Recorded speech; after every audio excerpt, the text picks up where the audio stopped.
the pork barrel spending, which has been what's in the budget, but what should not be in the budget. And I noticed that the Ministry of Social Development is spending, what, nearly $500,000 on trying to change workers from red to blue because they reckon that blue represents achievement.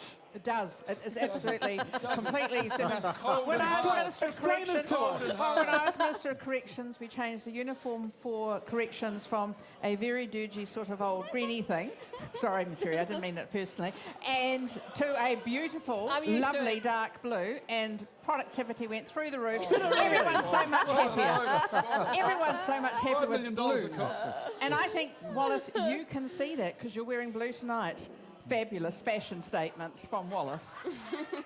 And so is my friend Stu. Well, there you go, Stu. I mean, and also red represents dependence. Red represents kind, warm, heat, warmth, you know, all these sort of good apple pie. And well, why aren't you wearing it then, mate? Okay, well, I've got to ask. Well, I'll tell you what, Wallace, when I wear a red tie, I don't get all angry compared to wearing a blue tie. I've got to ask all this. Well, firstly, green, right? Green represents... great things, growth, like all the good stuff that's good for you. Absolutely, I agree, Wallace. Thank you. Ministry of Social Development says green represents dependence.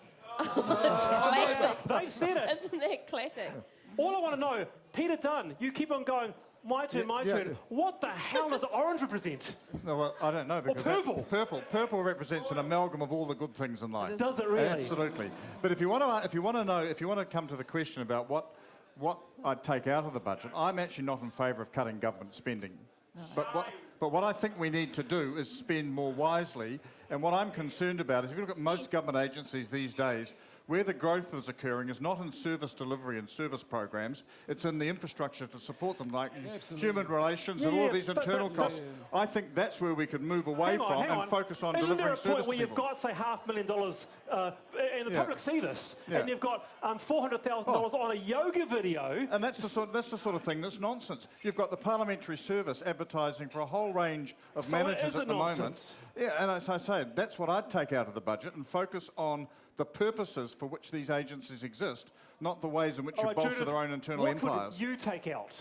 Well, obviously I haven't seen it, so I'm not sure. Having said that, I think it's really important, though, to remember it's actually people are going to work better and be much happier if we consider them as well. So it's all very well to say it's just all about the service, it's just about the outcomes, and it's great, but actually we're going to get the staff working better if we actually care about them. Yeah, but what do you think about this Ministry of Social Development spending $500,000 on changing the colour to blue? Well, you see, that's the way, I mean, look, that's what happens when you change your cost. So I haven't seen their stuff, but blue is always better than red. Oh my God, okay. All right. Always.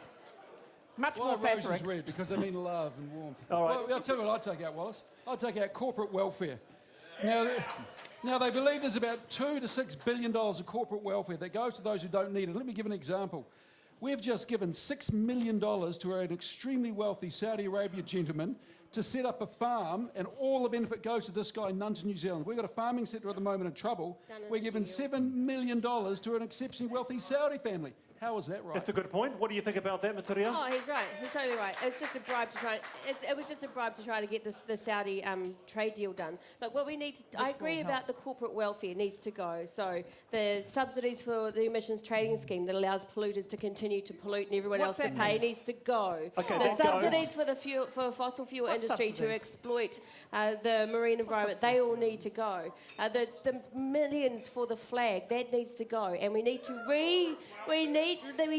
well, there's another example of another piece of spending that needs to go, and we need to redirect that funding into the things that are most necessary, which is our kids.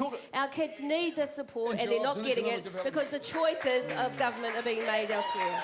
Globe-trotting parliamentarians travelling the world for no particular purpose. We're talking due to the 5 MPs and partners, $138,000, 14 days in Europe. So what I'm trying to say here, these are not big dollars, but they add up, don't they? They add up, and it's also the perception of them adding up, and that's one of the issues. But I would say is that this has gone on for a long time. It is important to have those cross-parliamentary relationships, but it is something the Speaker decides, and I've got a feeling it's not going to happen again. Okay. I just got that feeling. Who do you get on well with? Everyone.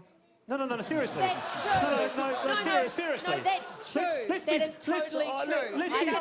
Let's be serious for a moment. We've been tweeting tonight. We're like totally best mates. Yep. Oh, yeah. Are you for real? Yeah. All right. Okay. Hug. Hug. There you go. 3, 2, 1. Oh! Thank you.